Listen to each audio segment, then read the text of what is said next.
ನಿಜವಾಗ್ಲೂ ಗುರು ಇನ್ನೂ ನಂಬೋದಕ್ಕಾಗ್ತಾ ಇಲ್ಲ. ಇದೆಲ್ಲ ಹೇಗಾಯ್ತು, ಯಾಕಾಯ್ತು, ಏನಕ್ಕೆ ಹಿಂಗಾಯ್ತು ಅಂತ. ರಸಲ್ ಮೇನಿಯಾ ಮೈನ್ ಇವೆಂಟ್ ಏನ್ ಗುರು ಇದು?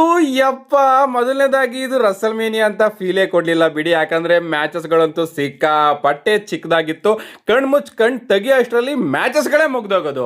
ಅಂಡ್ ಮೈನ್ ಇವೆಂಟ್ ಲೆಕ್ಕಾಚಾರಕ್ಕೆ ಬರೋದಾದ್ರೆ ಲಿಟ್ರಲಿ ಕೋಡಿ ರೋಡ್ಸ್ ಹಾಗೆ ವೈಪರ್ ರ್ಯಾಂಡಿ ಆರ್ಟನ್ ಅವರ ನಡುವೆ ನಮಗೆ ಮೈನ್ ಇವೆಂಟ್ ನೋಡೋದಕ್ಕೆ ಸಿಗುತ್ತೆ. ನಮ್ಮ ಪ್ಯಾಟ್ ಮ್ಯಾಕಫಿ ಅವರು ಕೂಡ ರಿಂಗ್ ಸೈಡ್ ಅಲ್ಲಿ ಇರ್ತಾರೆ. ಅಂಡ್ ಈ ಒಂದು ಮ್ಯಾಚ್ ಅಲ್ಲಿ ಎಲ್ಲರೂ ಕೂಡ ಅನ್ಕೊಂಡಿದ್ರು ರ್ಯಾಂಡಿ ಆರ್ಟನ್ ಅವರು ವಿನ್ ಆಗ್ತಾರೆ ಅಂತ. ಫ್ಯಾನ್ಸ್ಗಳು ಕೂಡ ರ್ಯಾಂಡಿ ಆರ್ಟನ್ ಅವರಿಗೆ ಚಿಯರ್ ಮಾಡ್ತಾ ಇರ್ತಾರೆ, ನಮ್ಮ ಕೋಡಿ ರೋಡ್ಸ್ ಅವರಿಗೆ ಬೂ ಮಾಡ್ತಾ ಇರ್ತಾರೆ. ಬಟ್ ಈ ಒಂದು ಮ್ಯಾಚ್ ಅಲ್ಲಿ ನಮ್ಮ ಕೋಡಿ ರೋಡ್ಸ್ ಅವರು ಮತ್ತೊಮ್ಮೆ ಚಾಂಪಿಯನ್ಶಿಪ್ ನ ರಿಟೈನ್ ಮಾಡ್ಕೊಂಡಿದ್ದಾರೆ. ನಮ್ಮ ವೈಪರ್ ರ್ಯಾಂಡಿ ಆರ್ಟನ್ ಅವರು ಗೆದ್ದಿಲ್ಲ, ಬದಲಿಗೆ ಅವರು ಸೋತಿದ್ದಾರೆ ಅಂತಾನೆ ಹೇಳ್ಬೇಕು. ಇವನ್ ನಮ್ಮ ಪ್ಯಾಟ್ ಮ್ಯಾಕಫಿ ಅವರು ರೆಫ್ರಿ ಆಗಿ ಕೂಡ ಎಂಟ್ರಿನ ಕೊಡ್ತಾರೆ. ಬಟ್ ನಮ್ಮ ರ್ಯಾಂಡಿ ಆರ್ಟನ್ ಅವರು ಪ್ಯಾಟ್ ಮ್ಯಾಕಫಿ ಅವರಿಗೆನೆ ಆರ್ಕೆವನ್ನ ಕನೆಕ್ಟ್ ಮಾಡ್ತಾರೆ.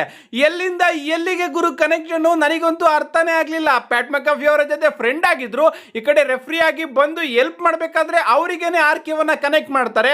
ಆ ಒಂದು ಟೈಮ್ ಅಲ್ಲಿ ನಮ್ಮ ಕೋಡಿ ರೋಡ್ಸ್ ಅವರು ಹಿಂದೆಯಿಂದ ಒಂದು ಕ್ರಾಸ್ ರೋಡ್ ನ ಕನೆಕ್ಟ್ ಮಾಡಿ ರ್ಯಾಂಡಿ ಆರ್ಟನ್ ಅವ್ರನ್ನ ಪಿನ್ ಮಾಡೋದ್ರ ಮುಖಾಂತರ ತನ್ನ ಚಾಂಪಿಯನ್ಶಿಪ್ ನ ರಿಟೈನ್ ಮಾಡ್ಕೋತಾರೆ. ಲಿಟ್ರಲಿ ಇದೆಂತ ಡಿಸಿಷನ್ ಗುರು? ಸ್ಟೋರಿ ಏನ್ ತೋರಿಸ್ತಾ ಇದ್ವಿ ನೀವು? ನಮ್ಮ ರ್ಯಾಂಡಿ ಆರ್ಟನ್ ಅವರು ಹೇಳ್ತಾ ಇದ್ರು, I don't need Pat McAfee, I want Pat McAfee ಅಂತ. ಬಟ್ ಇಲ್ಲಿ ಪ್ಯಾಟ್ ಮ್ಯಾಕಫಿ ಅವರು ನಿಮಗೆ ಹೆಲ್ಪ್ ಮಾಡೋದಕ್ಕೆ ಸ್ಪೆಷಲ್ ರೆಫ್ರಿ ಆಗಿ ಬರ್ತಾರೆ. ಬಟ್ ನೀವು ಅವ್ರ ಮೇಲೆನೆ ಆರ್ಕೆವನ್ನ ಕನೆಕ್ಟ್ ಮಾಡ್ತೀರಾ. ಏನಕ್ಕೆ ಕನೆಕ್ಟ್ ಮಾಡಿದ್ರಿ ಆರ್ಕೆವನ್ನ? ಅವ್ರು ಇದ್ದಿದ್ರೆ ನೀವು ಗೆಲ್ಬೋದಾಗಿತ್ತಲ್ಲ. ಯಪ್ಪ, ನನಗಂತೂ ತಲೆ ಕೆಟ್ಟೋಯ್ತು ಗುರು. ಎಷ್ಟು ಕೋಪ ಬರ್ತಾ ಇದೆ ಅಂದ್ರೆ ಲಿಟ್ರಲಿ ಇದರಿಂದನಾದ್ರೂ ಡಬ್ಲ್ಯೂ ಅವರು ರಸಲ್ ಮೇನಿಯಾ ಮೈನ್ ಇವೆಂಟ್ ನ ಕಾಪಾಡಬಹುದಾಗಿತ್ತು. ಬಟ್ ಅಲ್ಲೂ ಕೂಡ ಡಬ್ಲ್ಯೂ ಅವರು ಕಕ್ಕ ಮಾಡಿದ್ದಾರೆ ಅಂತಾನೆ ಹೇಳ್ಬೇಕು. ಅಷ್ಟೇ ಅಲ್ಲ, ನಮ್ಮ ಕೋಡಿ ರೋಡ್ಸ್ ಅವರು ಗೆದ್ದಾದ್ಮೇಲೆ ನಮ್ಮ ರ್ಯಾಂಡಿ ಆರ್ಟನ್ ಅವರು ಇವತ್ತು ಫೈನಲಿ ನಾನಂತೀನಿ ಅವರು ಹೀಲ್ ಟರ್ನ್ ನ ಮಾಡಿದ್ದಾರೆ ಅಂತ. ಗೆದ್ದಾದ್ಮೇಲೆ ನಮ್ಮ ರ್ಯಾಂಡಿ ಆರ್ಟನ್ ಅವರು ಕೋಡಿ ರೋಡ್ಸ್ ಅವರ ಕೈಯಿಂದ ಚಾಂಪಿಯನ್ಶಿಪ್ ನ ಕಿತ್ಕೊಂಡು ಆ ಒಂದು ಚಾಂಪಿಯನ್ಶಿಪ್ ಇಂದ ಕೋಡಿ ರೋಡ್ಸ್ ಅವರ ಮೇಲೆ ಅಟ್ಯಾಕ್ ಮಾಡ್ತಾರೆ. ಅಷ್ಟೇ ಅಲ್ಲ, finally most awaited point kick ನು ಕೂಡ ಕನೆಕ್ಟ್ ಮಾಡಿದ್ದಾರೆ. ಇವತ್ತು ನಮ್ಮ ರ್ಯಾಂಡಿ ಆರ್ಟನ್ ಅವರ ನಿಜವಾದ ಹೀಲ್ ಟರ್ನ್ ನಮಗೆ ನೋಡೋದಕ್ಕೆ ಸಿಕ್ಕಿದೆ.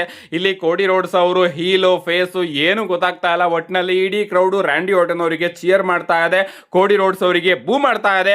ಆದ್ರೂ ಕೂಡ ನಮ್ಮ ಟ್ರಿಪಲ್ ಎಚ್ ಅವರು ಕೋಡಿ ರೋಡ್ಸ್ ನನ್ನ ಮಗ, ನನ್ನ ಹೆಂಡತಿ, ನನ್ನ ಪಾರ್ಟ್ನರು, ನನ್ನ ಅದು ಇದು ಅನ್ಕೊಂಡು ಅವರನ್ನೇ ಗೆಲ್ಲಿಸ್ತಾ ಇದ್ದಾರೆ. ಅದೇನ್ ಡಿಸಿಷನ್ ಗೊತ್ತಿಲ್ಲ. ಒಟ್ಟಿನಲ್ಲಿ ಪ್ಯಾಟ್ ಮ್ಯಾಕಫಿ ಅವರ ಕತೆ ಮುಗ್ದಿದೆ. ನಮ್ಮ ವೈಪರ್ ರ್ಯಾಂಡಿ ಆರ್ಟನ್ ಅವರು 15 ಟೈಮ್ ಚಾಂಪಿಯನ್ ಆಗಿಲ್ಲ ಗುರು. ಬದಲಿಗೆ ಎಂಡಿಂಗ್ ಅಲ್ಲಿ ನಮ್ಮ ರ್ಯಾಂಡಿ ಆರ್ಟನ್ ಅವರು ಚಾಂಪಿಯನ್ಶಿಪ್ ನ ಇಟ್ಕೋತಾರೆ. ಬಟ್ ಅವರು ರಿಯಲ್ ಚಾಂಪಿಯನ್ ಆಗಿಲ್ಲ ಗುರು. ನನಗಂತೂ ಸಿಕ್ಕಾಪಟ್ಟೆ ಕೋಪ ಬರ್ತಾ ಇದೆ. ಇದು ಬರೀ ನನ್ನ ರಿಯಾಕ್ಷನ್ ಅಷ್ಟೇ. ಓವರ್ ಆಲ್ ಇವತ್ತಿನ ರಸಲ್ ಮೇನಿಯಾ ಅಂತ ಫೀಲೇ ಕೊಡ್ಲಿಲ್ಲ. ಅದು ಬಿಟ್ಟಾಕ್ಬಿಡಿ, ಯಾವುದೋ ಒಂದು ನಾರ್ಮಲ್ ಪ್ರೀಮಿಯಂ ಲೈವ್ ಇವೆಂಟ್ ನ ನೋಡ್ತಾ ಇದೀವಿ ಅಂತ ಅನಿಸ್ತಾ ಇತ್ತು ಹೊರತು ರಸಲ್ ಮೇನಿಯಾ ನೋಡ್ತಾ ಇದೀವಿ ಅಂತ ನನಗಂತೂ ಖಂಡಿತವಾಗ್ಲೂ ಅನಿಸ್ಲಿಲ್ಲ. ಮ್ಯಾಚ್ಗಳು ಅಷ್ಟೊಂದೇನು ಲೆಂತಿಯಾಗಿ ಇರಲೇ ಇಲ್ಲ ಗುರು. ಅದರಿಂದನೂ ಕೂಡ ಈ ಒಂದು ಫೀಲ್ ಬಂತು ಗೊತ್ತಿಲ್ಲ. ಒಟ್ಟಿನಲ್ಲಿ ಇದು ನನ್ನ ರಿಯಾಕ್ಷನ್. ನಿಮ್ಮ ರಿಯಾಕ್ಷನ್ ಏನಪ್ಪ? ನಮ್ಮ ರ್ಯಾಂಡಿ ಆರ್ಟನ್ ಅವರು ಸೋತಿದ್ಕೆ ನಿಮ್ಮ ರಿಯಾಕ್ಷನ್ ನ ಕಮೆಂಟ್ ಮಾಡಿ ಅಂತ ಹೇಳ್ತಾ, ಆದಷ್ಟು ಬೇಗ ರಸಲ್ ಮೇನಿಯಾ ರಿವ್ಯೂನ ತಗೊಂಡು ಬೇಗ ಸಿಗ್ತೇನೆ. See you guys in my next video.